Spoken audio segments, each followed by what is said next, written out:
رات دیوانی تانیہ طاہر ناول قسط نمبر 63۔ اور اب پھر اس نے نیا موبائل لیا تھا جو نہ جانے کب اپنی آخری سانسیں بھرتا۔ کال پک ہو گئی تھی۔ پہلی ہی بیل پر اس نے امی کے ہاتھ میں دے دیا۔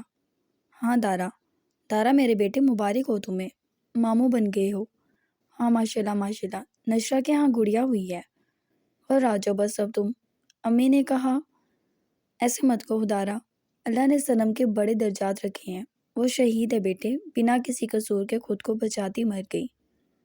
اللہ اس کا بدلہ بہت سخت لے گا اور تمہیں اتنی طاقت دے گا کہ تم اس کا بدلہ لو، لیکن اس طرح ہر شخص سے منہ نہیں موڑا جا سکتا۔ اچھا ٹھیک ہے، وہ اداسی سے کہہ گئی اور فون بند کر دیا۔ کیا ہوا؟ بہارے اور صفدر امی کی جانب دیکھنے لگی۔ کچھ نہیں، بس وہ کہہ رہا تھا وہ آ نہیں پائے گا، میں تم اور صفدر چلے جائیں۔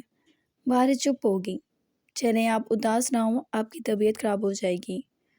میں ایسا کرتی ہوں کہ کچھ چیزیں لے لیں اور اس کے بعد چلیں گے اماں جی کے ہاں، ابا جی کے ہاں۔ وہ بولی، یہ اگر آپ نے کچھ منگانا ہے تو ڈرائیور کو کہہ دیں۔ ہاں میں سوچ رہی تھی کہ کچھ چیزیں لے آؤں صفدر کے ساتھ جا کر۔ وہ دونوں پورے ہفتے بعد ایک دوسرے سے بات کر رہی تھیں، ہوں ہاں کے علاوہ۔ ایسے اکیلی مت جائیے گا، میں ساتھ چل لوں گی۔ بارے بچی نہیں ہوں میں۔ امی اس کے کیئر پر ہنسی۔ اچھا ٹھیک ہے، میں ایک کام کرتی ہوں، کسی کو گھر میں فون کرتی ہوں، کوئی فری ہوا تو آ جائے گا۔ وہ بولی، ایسے ہی خواہ تم زحمت دے رہی ہو۔ اچھا 1 منٹ رکیے گا ذرا۔ اس نے دوبارہ نمبر ملایا۔ کال جا رہی تھی گھر پر اور سعد نے فون اٹھایا اور بہارے نے اسے اپنے پاس آنے کا کہا۔ ساری رات ڈرگس لے کے آج صبح، جبکہ سعد کا دماغ ٹھیک سے حرکت بھی نہیں کر پا رہا تھا، لیکن بہارے کے معاملے میں پریشان تو وہ بھی تھا۔ یہ عادات اس کی ذاتی تھی، اپنی فیملی کے لیے برا تو کبھی وہ سوچ نہیں سکتا تھا۔ اس نے کچھ چیزیں ڈرنک میں ملا کر نشہ اتارنا چاہا تو اسے وہ ڈرنک پیتے ہی الٹی آ گئی اور اب کچھ بہتر محسوس ہوا تو وہ فریش ہو کر بہارے کے گھر کی جانب بڑھ گیا۔ اور خاص بات یہ تھی کہ ابا جی نے بھی سب کو آرڈرز دیے تھے کہ بہارے کی کال اگنور نہیں کرنی۔ صفدر اور امی جا چکے تھے۔ امی ویسے جانا نہیں چاہتی تھیں، مگر بہارے نے گھر لاک کر کے انہیں فورس کر کے جانے دیا۔ یہ سب اس نے جان بوجھ کر کیا تھا۔ وہ جاننا چاہتی تھی کہ اس روز کس طرح اتنی سیکیورٹی کے بعد وہ شخص اندر داخل ہوا۔ وہ لاؤنج میں کھڑی تھی جہاں سے دونوں جانب کے لون دکھ رہے تھے۔ وہ سامنے دیکھتی مین گیٹ اور فرنٹ کا لون تھا، پیچھے دیکھتی تو دوسری طرف کا لون تھا، لیکن گارڈز چاروں جانب تھے۔ اس کی آنکھیں منتظر تھیں، ہاتھ میں چھری تھی جبکہ دوسرے ہاتھ میں مضبوطی سے ڈنڈا پکڑا ہوا تھا۔ اور بہت دیر وہ وہاں کھڑی رہی لیکن کوئی نہیں آیا۔ اس نے وہ سب چیزیں پھینک دیں اور سر تھام کر صوفے پہ بیٹھ گئی۔ نہ جانے کتنی بار اس نے صنم سے دل ہی دل میں معافی مانگی تھی، کتنی بار کہا تھا کہ وہ اسے معاف کر دے۔ وہ اٹھی اور اپنے کمرے کی جانب چل گئی۔ دارا نے روم لاک کروا دیا تھا۔ وہ دونوں ہی ایک دوسرے کی جانب دیکھ بھی نہیں پا رہے تھے، پھر کیسے وہ کوئی دوسرا کمرہ شیئر کرتے۔ اس کمرے کی چابی دارا کے پاس تھی، مگر بہارے نے ڈرائیور میں سے چابی نکال کے کمرہ کھول دیا۔ اندر داخل ہوتے ہی اس کی آنکھیں بھیگ گئیں۔ اس نے غصے سے آنسو صاف کیے، نہ جانے یہ آنسو غلط وقت پر کیوں نکل آتے تھے۔ اس نے سب سے پہلے اپنے دارا کی تصویر پر سے اینڈ جو لکھا تھا گیلے کپڑے سے صاف کیا۔ وہ ساری تصویر وہ صاف کرتی رہی خاموشی سے، اور جب اس نے مڑ کر شیشہ دیکھا تو اس اسٹیٹمنٹ کو بھی صاف کر کے اس نے وہاں اپنی لپسٹک سے لکھ دیا، بہارے صرف دارا کی ہے، ہمیشہ اسی کی رہے گی۔ اور اس نے لپسٹک توڑ کر پھینک دی۔ آنسوں سے تر سرخ آنکھیں اور گال اور چہرے پر غصہ اور نفرت کیا کچھ نہیں تھا۔ اس نے مڑ کر بستر دیکھا، وہاں ان دونوں کا قرض تھا۔ وہ آئی اور اس کے قیمتی خون پر جو سوکھ چکا تھا ہاتھ پھیرنے لگی۔ میں، دارا اور میرے بچے، یہاں تک کہ ہماری نسل بھی تمہاری مقروض ہے۔ تمہارے قتل کا بدلہ میرا خدا لے گا۔ کسی کو آنے والے کل کی ہوش نہیں صنم۔ اللہ جانتا ہے اس نے کیا سوچا ہے ہم سب کے لیے، اور وہی بہتر جانتا ہے آگے کیا ہونے والا ہے۔ میں کبھی تمہیں بھول نہیں پاؤں گی، میری وجہ سے تم اپنی زندگی گنوا گئی۔ اس نے وہ چادر اتاری اور وہ بیڈ کا گدا بھی ہٹا دیا، کافی بھاری تھا۔ میں ہیلپ کر دوں؟ یہ آواز؟ وہ ایک دم پلٹی اور دنگ رہ گئی۔ بلال بھائی آپ؟ وہ حیرت سے بلال کو دیکھنے لگی۔ کیوں مجھے ایکسپیکٹ نہیں کر رہی تھی؟ وہ اندر آ گیا، چہرے پہ مسکراہٹ تھی۔ مگر آپ اندر کیسے آئے؟ وہ جلدی سے باہر جھانکنے لگی۔ کیا ہو گیا تمہیں؟ تمہارے گارڈ کو اپنا ID دکھا کر آیا ہوں۔ مگر اچانک اس کی آمد بہارے کے لیے حیران کن تھی۔ وہ سمجھ ہی نہیں پائی تھی کچھ۔ بہت دکھ ہوا جو بھی ہوا، وہ بولا اور بیڈ کی جانب دیکھنے لگا۔ آپ باہر چلیں، میں آتی ہوں وہیں۔ بہارے کو آکورڈ فیل ہو رہا تھا، وہ تبھی بولی۔ ریلیکس ہو جاؤ بہارے، بھول جاؤ پرانی باتوں کو۔ وہ اس کی جانب دیکھتا بولا، جی اچھا، آپ باہر چلیں، میں آتی ہوں۔ وہ پھر سے بولی، جبکہ بلال سر ہلا کے باہر آ گیا اور آتے آتے شیشے پر بھی نظر پڑی تھی۔ وہ خاموشی سے باہر نکل گیا۔ بہارے نے گہرا سانس بھرا اور وہ سامان وہیں چھوڑ کے وہ کمرے سے باہر آ گئی۔ آپ کیا لیں گے؟ چائے، کافی؟ ویسے میں نے کھانا بھی بنایا ہوا ہے، وہ بولی۔ بس پھر اپنے ہاتھ کا کھانا کھلا دوں۔ وہ مسکرایا۔ بہارے کا نہ جانے مسکرانے کا دل کیوں نہیں کیا۔ وہ کھانا نکال کے ٹیبل پہ لے آئی اور اس نے بلال کو کھانا سرو کیا۔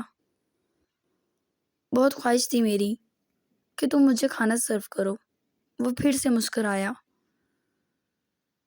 مہمانوں کو میزبان ہی کھانا سرو کرتے ہیں، وہ نارملی بولی، جبکہ بہت کچھ جتا گئی تھی۔ بلال کچھ نہیں بولا۔ آپ کہاں تھے اتنے عرصے سے، اور اینی کی بارات سے کیوں بھاگے؟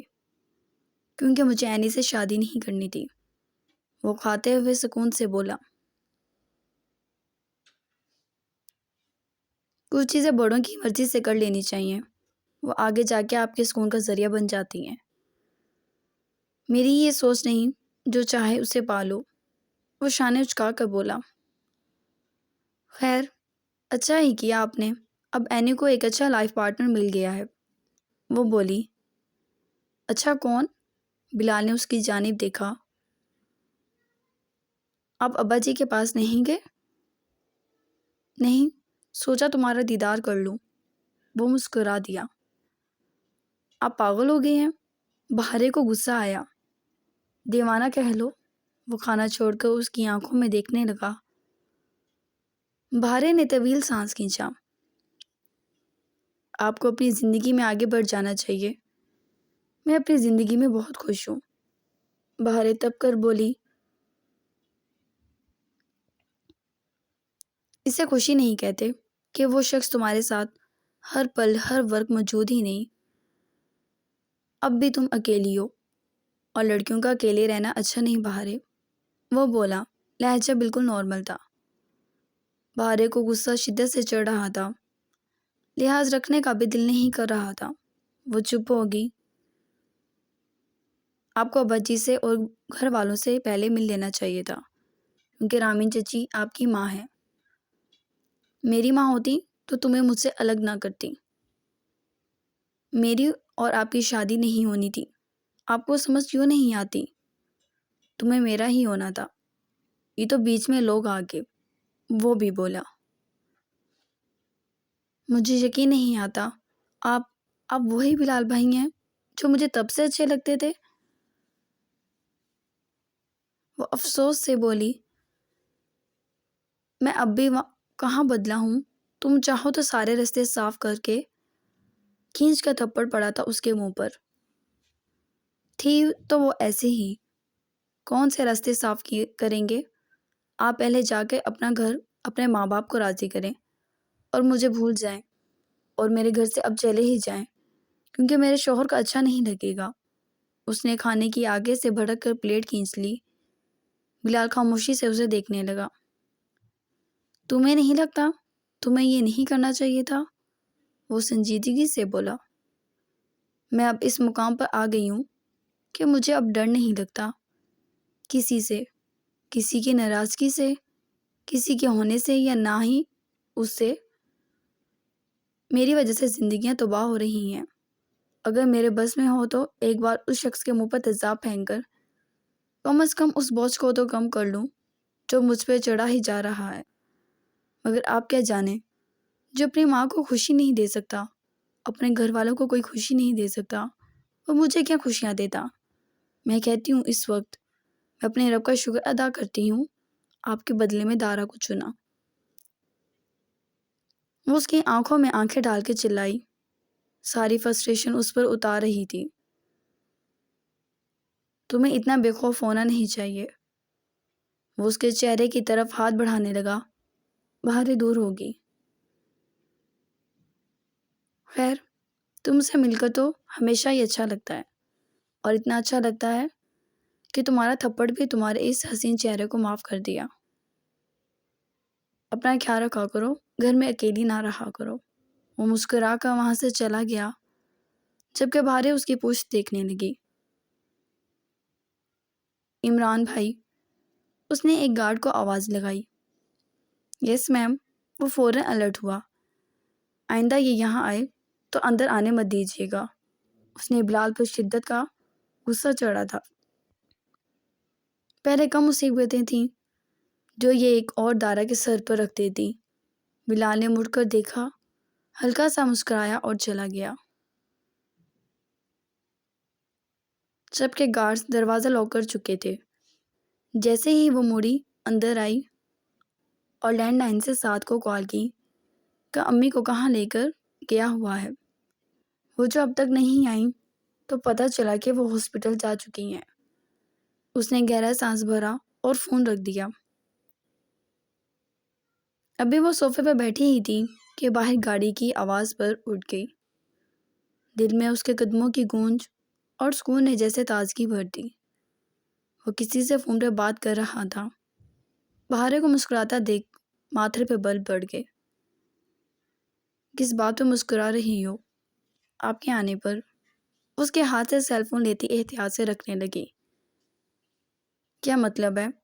وہ اس خوشی کا سبب سمجھ نہیں پایا۔ نہیں، کوئی مطلب نہیں، آپ کو مبارک ہو بہت۔ وہ پھر سے بولی۔ دارا نے سر ہلا دیا۔ امی کو کس کے ساتھ بھیجا ہے؟ وہ فکر مندی سے بولا۔ وہ میں نے ساتھ کو بلا لیا تھا۔ وہ نشئی میری ماں کو کیسے سنبھالے گا؟ وہ برا سا منہ بنا کر فائق کو کال کرنے لگا۔ ہاں، امی کہاں ہیں؟ تم بھی ہاسپٹل ہو، امی کا خیال رکھنا۔ نہیں، میرا کیا کام ہے؟ مجھے ویسے بھی ایک اہم کام ہے۔ ایسا کچھ نہیں ہے، ٹھیک ہے، تم خیال رکھنا، اس نے کہا اور فون بند کر دیا۔ یہ نشئی کا کیا مطلب ہے؟ باتیں تو بہت تھیں، سوال بھی، مگر اس نے پہلی بات پہ توجہ دی۔ کچھ نہیں، کچھ کھانے کے لیے تو دے دو مجھے۔ تم گھر میں اکیلی تھی؟ جیسے بے ساختہ خیال آنے پر صوفے پر بیٹھتے بیٹھتے اٹھ گیا۔ بہاریں نے مسکراتے ہوئے سر ہلا دیا۔ کیا نان سینس پن ہے؟ صفدر کہاں مر گیا ہے؟ وہ بگڑا۔ دارا، وہ اس کے پاس بیٹھ گئی۔ میں ٹھیک ہوں، اور اس نے اس کا ہاتھ تھام لیا۔ صنم کے حادثے نے میرے دل و دماغ کو جھنجھوڑ کر رکھ دیا ہے۔ میں چاہتی ہوں میرے سامنے آ جائے وہ شخص۔ دماغ ٹھیک ہے تمہارا؟ وہ تب کر بولا۔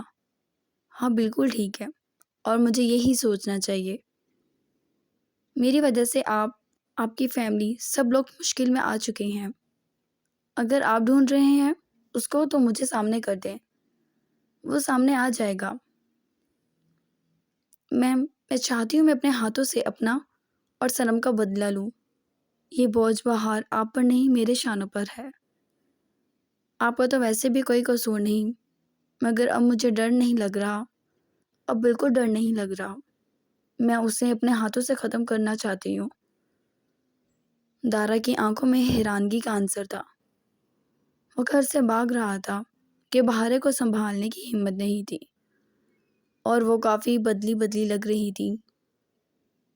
ہاں، سنم کا قرض کبھی چکا نہیں پاؤں گا۔ وہ جیسے تھک کر اسی کی گود میں سر رکھ کر لیٹ گیا۔ میں جانتی ہوں آپ مجھے سنبھالتے سنبھالتے تھک گئے ہیں۔ اس کا لہجہ بھیگ گیا۔ دارا نے اس کا چہرہ دیکھا۔ لیکن اب ایسا نہیں ہوگا، بہت جلد سب ٹھیک۔ اگر تمہارے دماغ میں کوئی بھی خرافات چل رہی ہے، یہ دیکھو، میں ہاتھ جوڑتا ہوں، کچھ مت کرنا۔ لیکن شٹ اپ بہارے، وہ ایک دم حیران رہ گیا کہ وہ واقعی کچھ سوچے بیٹھی تھی۔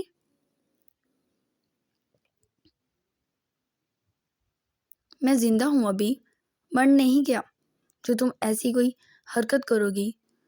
یار میں سب سہ لوں گا، تمہاری جدائی نہیں سہ سکتا۔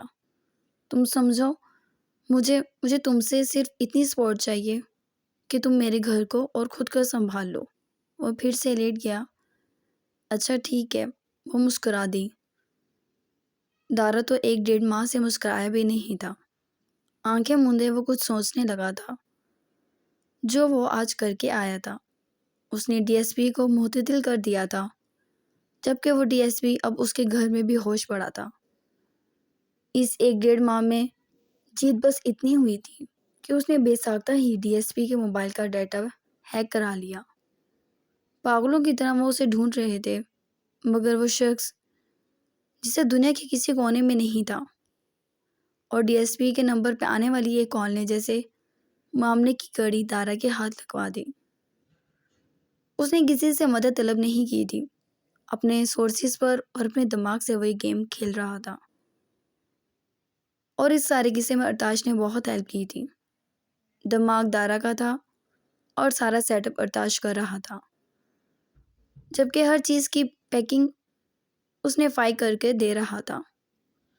کوئی بھی نہیں جانتا تھا وہ سب کیا کر رہے ہیں، جبکہ معاذ نے آج صبح ہی مشورہ دیا تھا کہ اپنے گھر کے اندر بھی کیمرے لگوا دے، اور وہ نہیں چاہتا تھا کہ کسی کو ان کیمروں کی خبر بھی ہو۔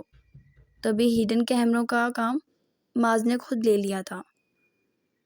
بہارے اس کے سر میں انگلیاں چلاتی رہی۔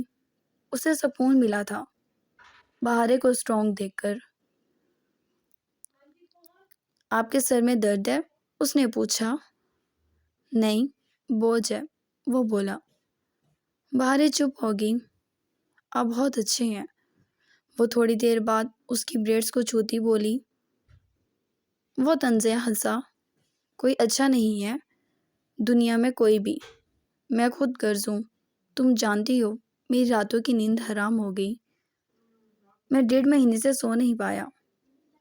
دوائیاں لے رہا ہوں، مجھے نیند نہیں آتی۔ وہ رات مجھ پر بہت بھاری ہے۔ بھارے میں کیسے اسے اپنے ذہن سے نکالوں؟ میں سکون سے سوتا رہا اور کوئی میرے نام پہ قربان ہو گیا۔ وہ سر تھام گیا۔ بہارے کی آنکھیں بھیگ گئیں۔ وہ دارا کو پہلی بار اپنی ناتواں کمزور بازو میں بھر لیا تھا۔ وہ اس کے بالوں میں ہاتھ چلانے لگی، جبکہ دارا آنکھیں بند کر گیا۔ اس کے دل کی دھڑکنوں کا شور سنائی دے رہا تھا۔ اس وقت بس دل کی کیفیت ایسی تھی کہ وہ بچہ بن گیا تھا۔ دل نہیں تھا کہ وہ اسے سہارا دے، کہہ دے کہ وہ سب سنبھال لے گا۔ جب تک اس کے بازوں میں دم ہے، اس پر آنچ نہیں آنے دے گا، اور سنم کو کبھی بھول نہیں پائے گا۔ سنم ہم دونوں کی لاپرواہی کا نتیجہ نہیں ہے۔ شاید وہ سب یوں ہی لکھا تھا، نہ چاہتے ہوئے میرا گھر سے نکلنا اور صرف سنم کا ہی اٹھنا۔ شاید اس کو یوں ہی دنیا سے جانا تھا، لیکن اس کا مطلب یہ نہیں کہ ہم بھول جائیں اسے۔ وہ ہمیشہ یاد رہے گی ہمیں، اور اس کی موت کا بدلہ ہم ضرور لیں گے۔ وہ اسے سمجھانے لگی، شاید اپنے اور اس کے دل کو تسکین دے رہی تھی۔ دارا کچھ نہیں بولا، اور اسے احساس ہوا وہ گہرے سانس بھر رہا ہے۔ وہ آنکھیں صاف کرتی مسکرا دی۔ وہ سو گیا تھا۔ جس شخص کو 1.5 ماہ سے نیند نہیں آ رہی تھی، جو دوائیاں کھا کھا کر نیند کو تب بھی حاصل نہیں کر پا رہا تھا، اس کی باہوں میں آتے ہی سکون کے میسر ہوتے ہی بنا کسی ادویات کے سو گیا۔ وہ مسکرا کر اس کے خوبصورت چہرے کو دیکھنے لگی۔ کاش ان کی زندگی میں اگلا کوئی ثانیہ نہ آئے۔ اس نے دل سے دعا کی اور یوں ہی اسے تھامے بیٹھی رہی۔ وہ جب تک چاہتا سو سکتا تھا، جبکہ اس نے دارا کا سیل فون اٹھا لیا۔ نیا موبائل تھا۔ نفی میں سر ہلاتی وہ سوچنے لگی کہ یہ موبائل آخر کب کسی دیوار کی نظر ہوگا۔ اس نے موبائل کھولا۔ اسکرین پر اس کی تصویر تھی۔ جو اس نے وائٹ لاچا کرتا پہنا تھا وہ شرما سی گئی، لیکن دل میں خوشی بھی ہوئی۔ اسے یقین نہیں آیا زندگی میں کسی ایسے شخص نے بھی آنا تھا جو اس سے بے لوث محبت کرتا۔